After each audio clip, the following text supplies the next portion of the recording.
Hello, Satnam, it's me, Shakti Sundari, and I'm back with you today for the last reading from the Radiance Sutras by Lauren Roche.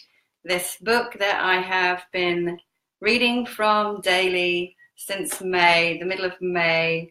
It's now the middle of October 2017, and I've been reading from these verses daily. Today I'm going to read the last two insight verses, 161 and 162.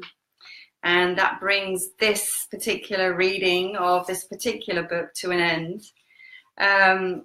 Before I go into reading, and the last verse is so beautiful once again, I just want to say a couple of things. And the first thing is I was just reflecting on this and this process that I've been doing of this daily practice of reading from the sutras. And hang on, somebody's made some comments. Oh, okay. Anyway, I'm not going to read those comments out loud. They're a little bit vulgar. It's making me laugh. Yeah. I want to say that doing this practice has made my relationship with these sutras a bit like a relationship with my beloved. And in a way, I didn't coin that phrase, but it just came to me that this has been like a relationship with my beloved every day, whatever is going on in my life. And I've been really through the ups and the downs since I've been reading these sutras.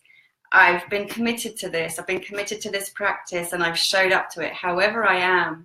And however I am and however I've been, these sutras have really given me life. They've given me sustenance. They've given me inspiration. They've given me hope. They've given me meaning. They've given me understanding. They've provided me with a connection back to source and back to stillness when things have been really chaotic and super emotional and super painful, but also they really emphasize the ecstatic moments, which are my true nature and second nature, and where I also love to hang out. And I suppose in that way, kind of just teaching me about being present to all of life, which is once again what these sutras are all about. I also want to say that I'm on a process of deepening my relationship with these sutras, so it's not stopping now.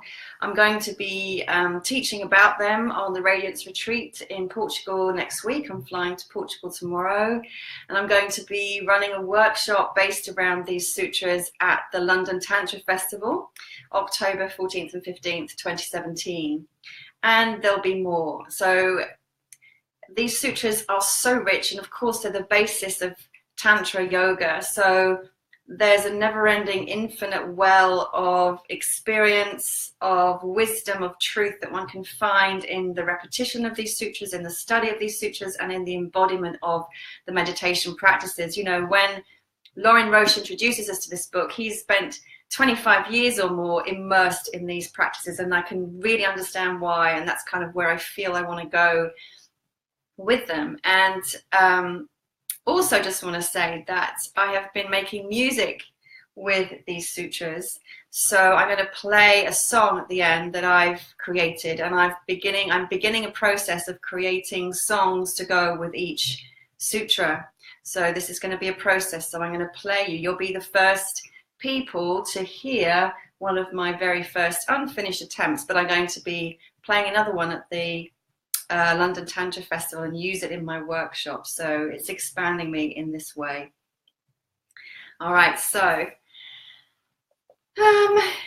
insight verses 161 to 162. The goddess finally gets to reply to Bhairava, to Shiva. He has been answering her question about self-realization and about the meaning of life and about how to find the truth of existence in all of these 112 meditations and insight verses. And these final two verses, the goddess replies to the god. Here's the Sanskrit. Shri Devi Uvacha Deva Deva Mahadeva, Paritriptara Asmi Shankara, Rudra Yamala Tantrasya, Saram Adya Avadaritam, Sarva Shakti Prabedanam, Hridayam Jnatam Adyacha, Iti Uktva Anandita Devi Kante Lagna Shivasyatu. And I'm going to read again. So beautiful, this Sanskrit. Hi, Chesnine. Hi, Imran. Hi, Andre. I don't know if you're still there or if you've gone. Shri Devi Uvacha Deva Deva Mahadeva Paritritra Asmi Shankara Rudra Yamala Tantrasya Saram Adya Avadaritam Sarva Shakti Prabedanam Hridayam Jnatam Adyacha Iti Uktva Anandita Devi Kante Lagna Shivasya Tu. And here is Lauren Roche's translation. Devi replies, so Devi being the goddess, you whose drum is the pulse of creation, you whose dance is the motion of all worlds, you who are more intimate than my very breath. I am suffused with satisfaction. My questions have led to fullness. You have sung to me of the ways of union, of the goddess with her god. Time and space, personal and impersonal, energy and form, finite and infinite. You have sung the song of being at home in the universe. Having said that, the goddess, radiant with delight, embraces her lover.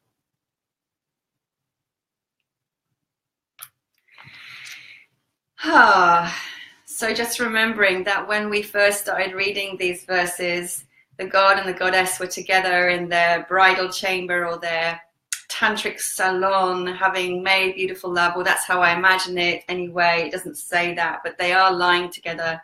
And she asks him this question. He answers with all of these beautiful meditations, and now it's come full circle. And this is her reply to him. It's so beautiful. You whose drum is the pulse of creation, you whose dance is the motion of all worlds, you who are more intimate than my very breath.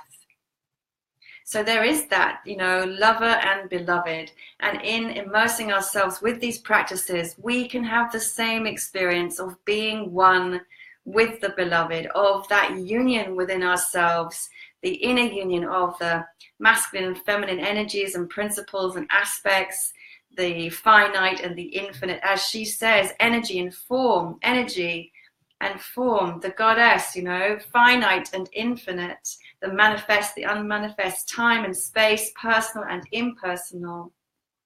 You have sung to me of the ways of union, and I love that because I'm making music with these sutras now. You have sung the song of being at home in the universe.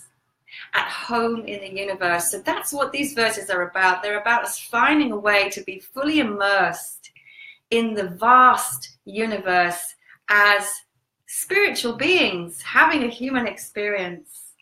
And having said that, the goddess, radiant with delight, embraces her lover. And there is that completion as they embrace and become one.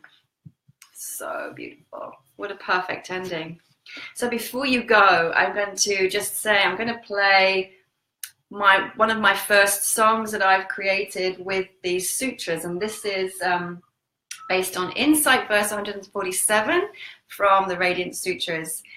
Also just to say, I will be reading something else when I'm back from retreat. I don't know what it is yet, but I will be reading some more. And enjoy this. Give me your feedback. I'd love to know what you think. And I am composing more, so I'm really excited to gradually show these to the world.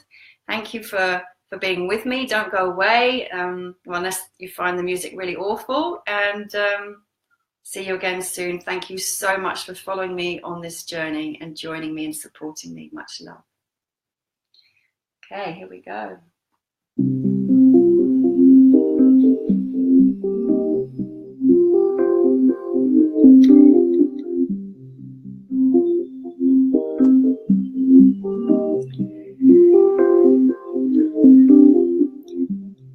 Worship does not mean offering flowers. It means offering your heart to the vast mysteries of the universe.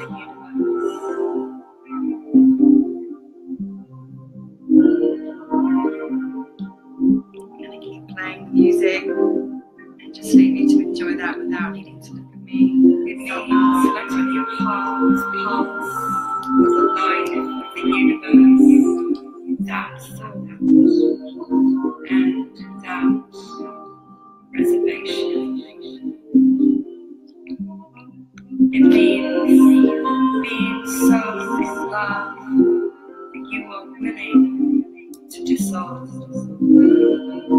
Me recreating everyone. Worship does not mean offering flowers. It means offering your heart to the vast mysteries of the universe. It means letting your heart pass with the light of the universe without thought